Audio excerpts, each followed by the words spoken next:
Richard, welcome back to the studio for part 2 of our interview. And today I wanted to continue to address the 2016 International Business Attitudes to Corruption Survey with a focus on the foreword that you authored, which addresses what companies can do. You list 5 elements, so perhaps we can reflect on a few of those today. As we addressed in the first part of our interview, you shared how companies need to embed corruption risk into strategy. But drilling deeper into the survey, you recommend that companies might want to take an incremental approach to certain markets by perhaps segmenting an approach to look at the intersection of third parties and public officials that present a lower degree of corruption risk. I think that's a fascinating approach as opposed to an all or none philosophy. Do you see that as happening, and if so, is it working? Yeah, I think we see it happening, particularly in the investment industry, where particularly, for instance, the private equity sector, where funds investing globally are able to sort of pick and choose between sectors. And I am amazed, actually, on a monthly basis when I see organizations making investments in countries that have hitherto suffered very bad kind of reputational damage from their attitudes towards corruption. Sure. I'm thinking about countries like Egypt, thinking about countries like Nigeria and Indonesia and elsewhere, where a change going on of a profound nature in these markets. And you take Nigeria as an example, a huge hydrocarbon sector, long been a byword for mismanagement and corruption, and still plagued with all sorts of problems.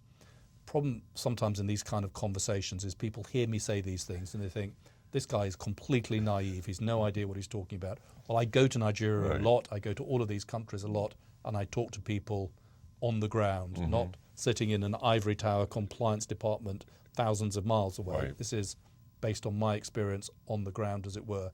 And I do see difference. And just to stick with Nigeria for a minute, yes, it has a huge hydrocarbon sector. Yes, that will continue to dominate the economy for a long time. It has a huge agribusiness sector as well. It has a huge fashion sector. It has a huge movie industry. It has all sorts of things that people don't readily associate with Nigeria. And in those parts of the economy, change is happening. The Nigerian diaspora that have maybe been educated in the United States or Europe or started their careers here, many of them are attracted by the idea of returning to their home country, returning to Nigeria in this case, and doing business differently. And we see people able to conduct themselves in a way that you would not readily expect if what you've grown up on is horror stories of the missing millions from Nigeria's oil revenues from the 1970s and 80s, etc. And I think the kind of modern savvy investor is aware of those trends and those differences and is acting accordingly. And I want to strike the right balance here. I don't want people to go away thinking, this guy's nuts. He really never really understands these places at all. Because it may be, as we say in the report, it may be incremental and it may be slow, but it is powerful change, and it's powerful generational change, and particularly for international companies who are able to kind of pick and choose where their investments might go, then harnessing and riding this wave of change in these markets is a really important, competitively advantageous thing to do. So you speak of these pockets of light, so to speak, which run counter to the brand image of a Nigeria or an India. Maybe this is wishful thinking, but looking at the other side of it, do you think that empowers ministries and individuals in government to maybe spread that light, and that there are some ripple effects in terms of governance on other sectors of the economy?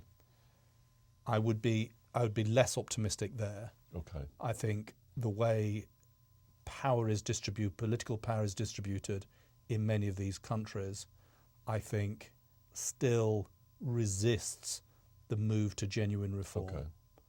I don't want to be unduly optimistic because there are some wonderful public servants operating in the most difficult countries in the world who want to do things in the right way. I travel in the Middle East a lot. I go to Iraq a lot. And you do encounter public servants who want to do the right thing and will do the right thing, and will try and make sure that business is conducted in a sensible way. You will meet people, many people, who will not do that. Right. So I don't want to suggest that the private sector is doing good business and they're being let down by their kind of counterparts. It's a more nuanced, overlapping picture than that. But I think the reform agenda, the governance reform agenda, is so significant for so many of these countries that it is going to take a while before a lot of that happens. But yeah, I think we, in the long term, should retain a degree of optimism that those same factors that make doing business in a place like Nigeria in part a more appealing prospect now will eventually rub over into kind of private sector attitudes. But that's a slow haul. That's slow. Well, changing subjects for a second, zero tolerance, we hear about this quite often, and you counsel to be careful when implementing a zero tolerance policy.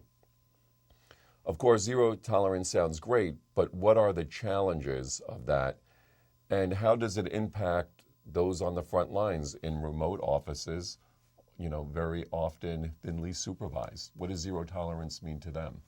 I think it's about, as we well know, it's partly about scale.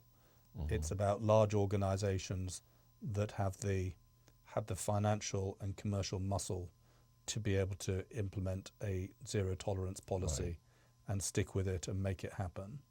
Much harder, of course, for organizations that don't have that heft and that clout to bring to bear on a particular situation. I think it can only be implemented in an organization that is willing to bear the consequences of that.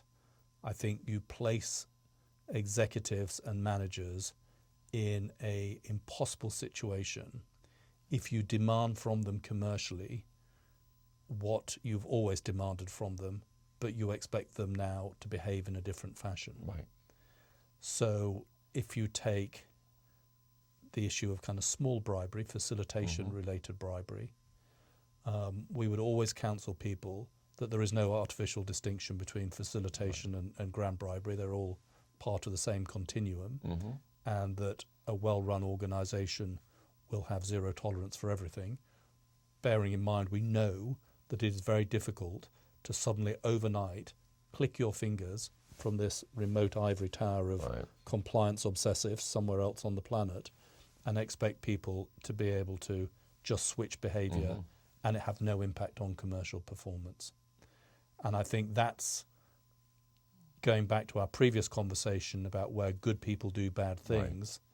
It's when you're taking people through that process of change, you're expecting them to still perform in the same way commercially, but you're expecting them to start rooting out of their organization patterns of behavior and commercial norms that have persisted for several generations. And I think that's the point at which people will clam up and find a workaround that is not healthy for the organization as well. So when we talk about people approaching this incrementally and making sure that they reflect the reality on the ground, that's what we're talking about. It's working towards an acceptable and desirable aim, but doing it in a way that is cognizant of the consequences of clicking your fingers on one side of the planet and expecting behaviors to change somewhere else. So are the ultimate consequences that you speak of perhaps walking away from a particular opportunity or delaying it midstream, saying until we take a closer look at where we are in this process, we're not going to continue to put quarterly pressure to get it done. Let's hit the pause button and see what's going on. Yeah, which is really difficult because business very rarely arranges itself in kind of neat, self-contained units. People more often than not will find themselves in a multi-organization venture. Maybe it's a joint venture. Maybe it's a joint operation with a government agency. Maybe there are several foreign companies in a particular country operating together.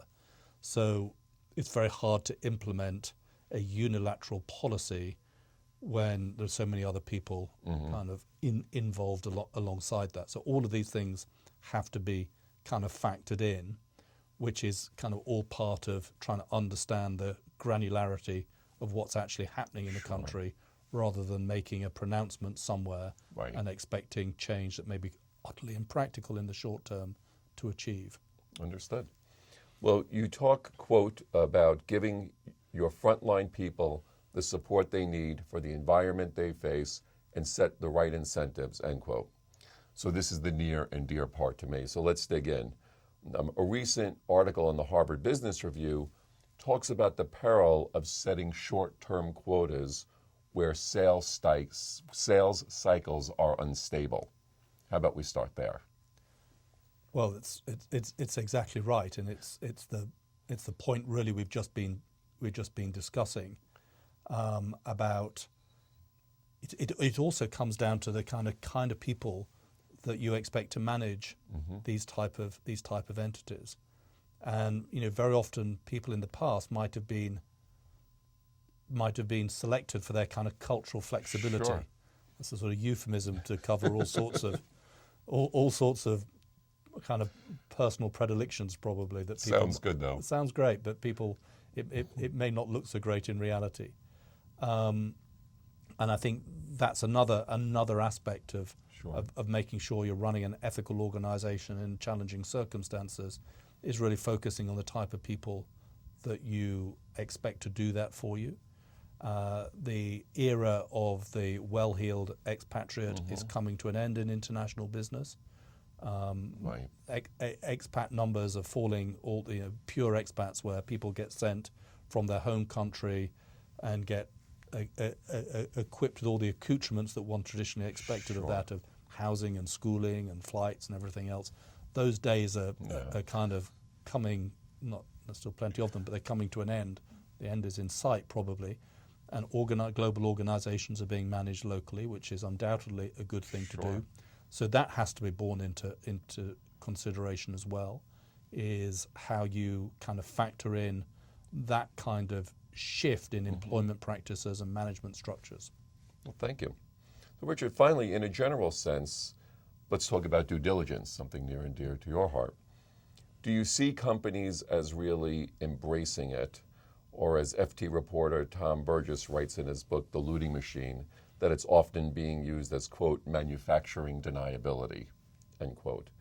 Now, Richard, you have this very unique view from a high level where you're providing a significant and valuable service, yet you don't control its use or non-use. So I know this is a general question, but do you see it as being embraced, and is it really being adapted before the deal starts, or is it coming sort of as a bolt-on at the end of the deal, and is there a difference? The people go at the kind of due diligence issue in two ways.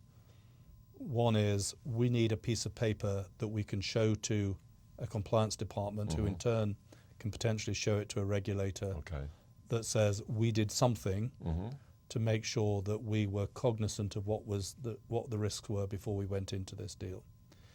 If it's drilled down to its cheapest possible outcome, that document will be ultimately worthless to you. And the difficulty is for organizations to do really penetrative due diligence, and for it not to be just that kind of compliance shield, but to be an exercise that actually informs you and provides information that you can act on, is prohibitively expensive for organizations to do that on everybody they want to hire, everybody they want to do business with, everybody they want as a supplier, everybody they want to do as a customer. The global economy would be taken over by this due diligence kind of industry that would be bigger than Apple. And that can't be the right thing either. So we've got to find a happy, if possible, a kind of a route through this. I mean, the cynicism that people think that it's just being done in order to provide a sort of fig leaf of deniability will only go away if this kind of exercise is done properly. As I say, to do it universally in detail is prohibitively expensive. So you have to do it on a risk-based approach. Sure, map it out, so you to have speak. you have to look at what your organization has on the table, and you have to use sensible criteria to determine, actually, we have determined that for that particular set of activity, we can afford to do a reasonably low-level set of checks. If in the process of that, things start to appear, they get escalated to another level, and they get escalated to another level. For this other area of activity, and maybe it's determined by a sector or by a country, we're going to start at a higher point. Okay. That's quite expensive up front to make sure you're doing that, but it does at least give you the opportunity to allocate resources, diligence resources, where they're most likely to be needed. It's not foolproof, because the worst problems can come from the most innocuous of kind of locations. If we look at the emissions scandal that's ripping its way through the automotive industry, that didn't arise in some faraway country with a very poor governance structure and a poorly applied rule of law. That arose right in the heart of, in this case, the European Union and some of the most regulated markets in the world. So it's tricky, but there is a risk-based approach to due diligence that can help you make sensible decisions about allocating resources, and can make sure that you do something that is purposeful and useful, but doesn't break the bank in the process. Understood. Well, Richard, thank you for your time today, and I'll look forward to seeing you in 2017 for next year's survey. Thank you. Appreciate it.